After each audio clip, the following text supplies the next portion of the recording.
Thank you all for coming. I hope you all found a seat. If not, I know the grassy area over here, we do have the sound tuned so that you can hear us out on the lawn as well. Thank you all for coming. My name is Maleko from Star 1019 Radio. My name is Ariane, and thank you for coming. And Maleko, this is such a beautiful day, and we're celebrating Gandhi's 142nd birthday globally. So I cannot think of a better place to celebrate it here in our Waikiki. That's right. Every country is doing a celebration today of nonviolence, and if you just take a moment to look behind you, where we are here, and you know, we live here and we see it every day, and it's not significant, but today it's significant because this is the most peaceful place to celebrate a day of nonviolence, I think. This is the International Day of Nonviolence, and also today we're doing an event called the Interfaith event, and we have many speakers to give their experience and share their ideas about this very special sort of discussion on interfaith. That's right, and we're doing it here at the statue, which was installed in 1989, and we've been doing this Day of Nonviolence recognition since 2006. This is now the 6th year. And before we begin, just a couple of housekeeping things. If you do need to use the restroom, there's one located just off the beach behind you and to the right. If you are parked in a metered stall, there is free parking at the Waikiki Shell. Or you can use the metered stalls here in the zoo where you can actually refill your time via cell phone if you need to do that. I'd like to thank all our sponsors for the event. We have Hawaii Health Guide, Vegetarian Society of Hawaii right there, and down to earth, we have 2 chefs serving wonderful food, so don't miss out. And Susan Gemini, Angels in Hawaii, Interfaith Alliance of Hawaii, MOA Wellness Center, Global Media Production, East Kong Temple Forgiveness Project, and Pacific Buddhist Academy. That's right. And we also got to extend a special mahalo to the support we had from the state and the city and county of Honolulu. Of course, to the Honorable Governor Neil Abercrombie. We also want to thank our Honorable Mayor Peter Carlisle. Also helpful in making the event today were the Honolulu Zoo, the Royal Hawaiian Band, who you see before you here, the Waikiki Police, the Honolulu Star Advertiser and Midweek Publications, Olelo Community Television, Adela Chu, Spark Matsunaga Institute for Peace and Conflict Resolution, the students of Iolani School, BYU Hawaii students, and Hawaii Tokai International College and volunteers. We want to thank them all seriously. Could you give them a big round of applause for making this event possible? So without further ado, we're going to welcome Dr. Raj Kumar, President and founder of Gandhi International Institute for Peace, to give his welcoming remarks. Dr. Kumar.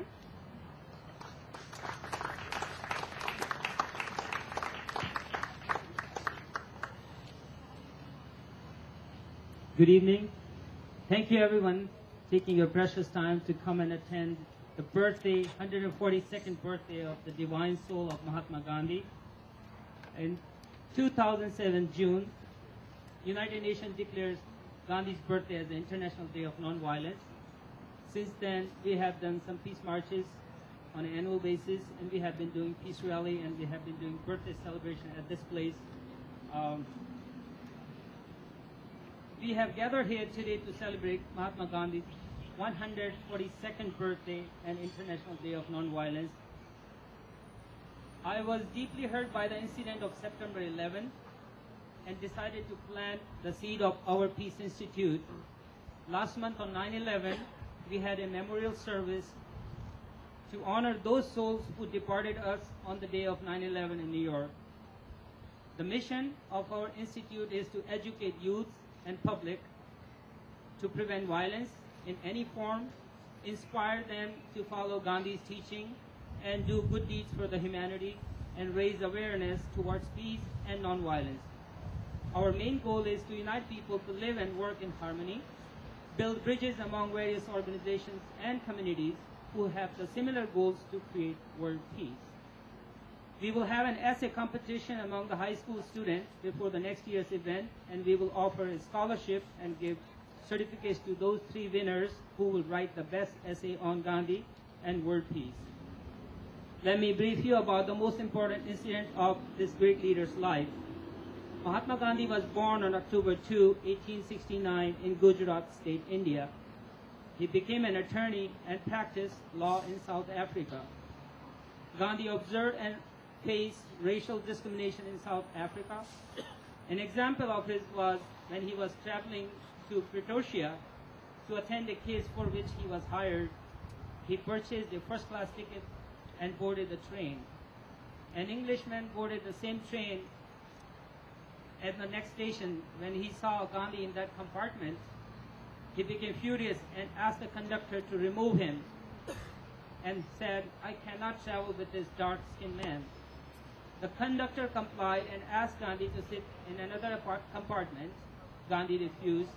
He said, "I have a first-class ticket and I have right to sit here." After this, a police officer forced him to move from that compartment and threw his baggage off the train. He established a NATO Indian Congress to protect the rights of Indians residing in South Africa in 1894. He received a great recognition among Indians and he became a strong opposition leader against the British government. Gandhi created revolutionary change and established an ashram in Phoenix where he lived with people from different religions.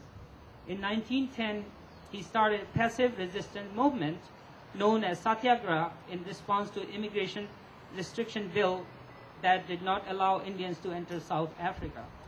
This led to arrest of Gandhi and his followers. He later also published articles about the unfair bill imposed against Indians in the local newspapers in South Africa. In 1915, when Gandhi traveled to India, he observed and experienced similar problems perpetuated by the British governments against Indians. He formed his passive resistance movement in a formal manner and taught people to be nonviolent even if they were brutally beaten by the police officers on the street.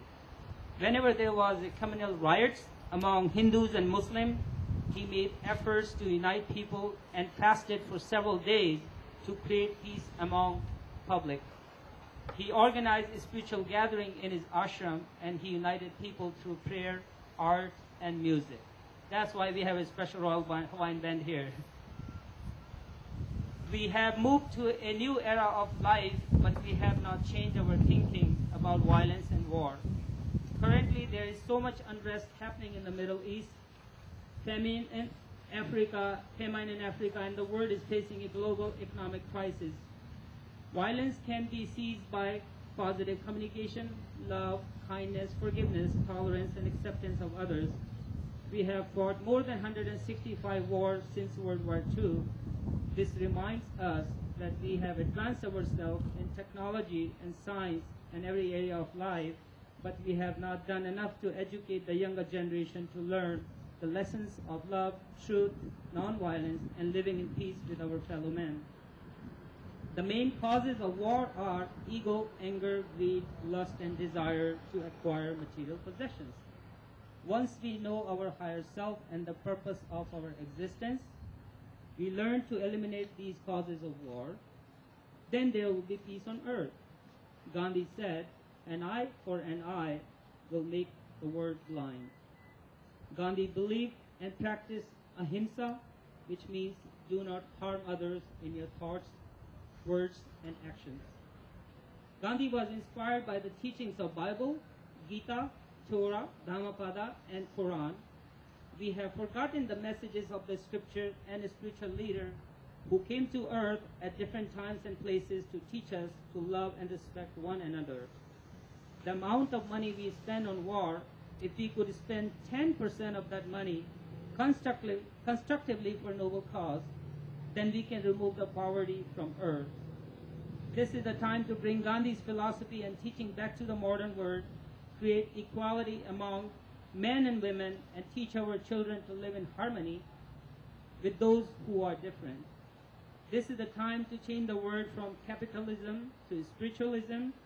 It is the right time to build bridges among different faiths and various communities to create global peace.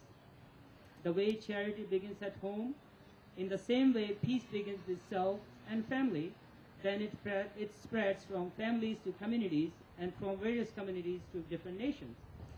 It takes a whole village to create this kind of program.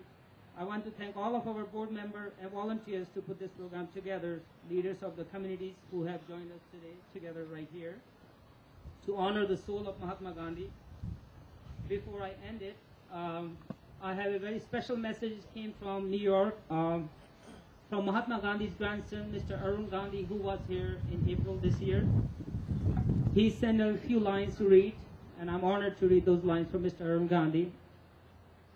Way back before the 1942 Quit India movement in India that got Gandhi arrested and imprisoned some women from a women's center in Wardha near the ashram in central India. Requested permission to come to the ashram on October 2nd to celebrate Gandhi's birthday in his presence. Typically, Gandhi wrote back and said, "There will be no celebration, but you may come here and perform service of the poor and the destitute, and don't forget to bring your own food because I cannot afford to feed you." It was not that Gandhi was inconsiderate or a penny pitcher, but he used every occasion to instill in people the idea of change. We have become victims of tradition and materialism so that we look for opportunities to party and have a good time, all of which means spending money on unnecessary things. Gandhi was always concerned about those less fortunate who, because of circumstances, are forced to live in poverty and destitution, and try to teach people the value of compassion. On this day, I am reminded of this talisman: whenever you are in doubt or the self becomes too much with you, apply the following test. Recall the face of the poorest and the weakest person whom you may have seen and ask yourself if the step you contemplate is going to be of any use to that person. Will that person gain anything by it? Will it restore the person control over his or her own life and destiny? In other words, will it lead to Swaraj? Swaraj means self-rule, self-reliance, for the hungry and spirituality's starving millions. Then you will find your doubts and yourself melting away. Learn more about the mission and vision of the Mahatma Gandhi Institute under the direction of Arun Gandhi, fifth grandson of Mahatma Gandhi, is proposing the establishment of a boarding day school in town of Kolhapur in India, providing education and supporting community environment in which rural village children can experience a childhood of development and preparation for a successful life. The school is being built to honor the memory of Sunanda Gandhi, Arun's recently deceased wife, who dedicated much of her life to serving the needs of poor women and children in India. You can find out more information about this about www.gandhiforchildren.org. I would end my speech, and I want you to have a wonderful experience this evening. Mahalo for your support.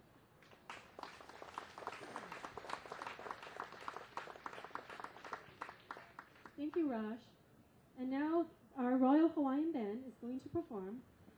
Bandmaster Mr. Sanford Masada, band manager Ms. Susan Ishida will lead the band to perform peace songs, Let There Be Peace, and the national anthems of Hawaii, USA, and India.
The Royal Hawaiian Band, ladies and gentlemen.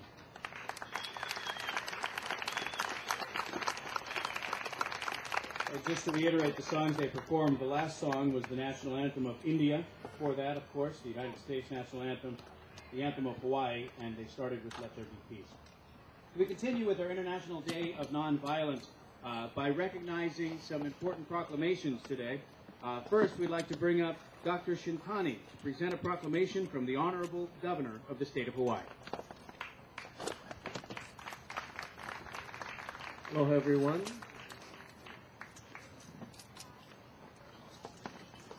Aloha, everyone. Thank you for spending this beautiful Sunday afternoon with us. I'm Terry Shintani, board member of the Gandhi International Institute for Peace. The governor could not be here today, and I have been chosen to read the proclamation of the governor, a great honor, partly because the governor and I share Hanai mother in living treasure of Hawaii, Mrs. Agnes Cope. So here's the proclamation by Governor Abercrombie and also signed by Lieutenant Governor Brian Schatz. In recognition of International Day of Nonviolence, whereas the Gandhi International Institute for Peace is a nonprofit organization whose goal is to raise awareness about Mahatma Gandhi's teaching and providing education on ways to resolve conflict in a nonviolent manner. And whereas the Gandhi International Institute for Peace's mission is to provide information, consultation, education, and training to resolve conflict in a nonviolent manner that decreases violence in all its forms and leads to harmony in the family, school, workplace, society, and inspire humanity to expand its consciousness to create peace on earth. And whereas the Gandhi International Institute for Peace's vision is to provide peace education to children, remove conflicts and hatred among individuals, raise awareness to use humane and nonviolent approach with others, provide moral, emotional, behavioral, educational support, and spiritual guidance to unite people from different cultures, faiths, organizations, and countries to promote peace on earth. And whereas the Gandhi International Institute for Peace recognizes the 6th annual Mahatma Gandhi and International Day of Nonviolence on October 2nd, 2011, the Gandhi International Institute Day of Peace urges all supporters of International Day of Nonviolence to wear white for this special event. Therefore, I, Neil Abercrombie, Governor, and I, Brian Schatz, Lieutenant Governor of the State of Hawaii, do hereby proclaim October 2nd, 2011 as International Day of Nonviolence in Hawaii and urge people of the Aloha State to support the Gandhi International Institute for Peace and its mission of providing awareness about resolving conflicts in a nonviolent manner. Done at the State Capitol, Executive Chambers, Honolulu, Hawaii, the 14th day of September, 2011, signed Neil Abercrombie, Governor, and Brian Schatz, Lieutenant Governor, State of Hawaii. Aloha.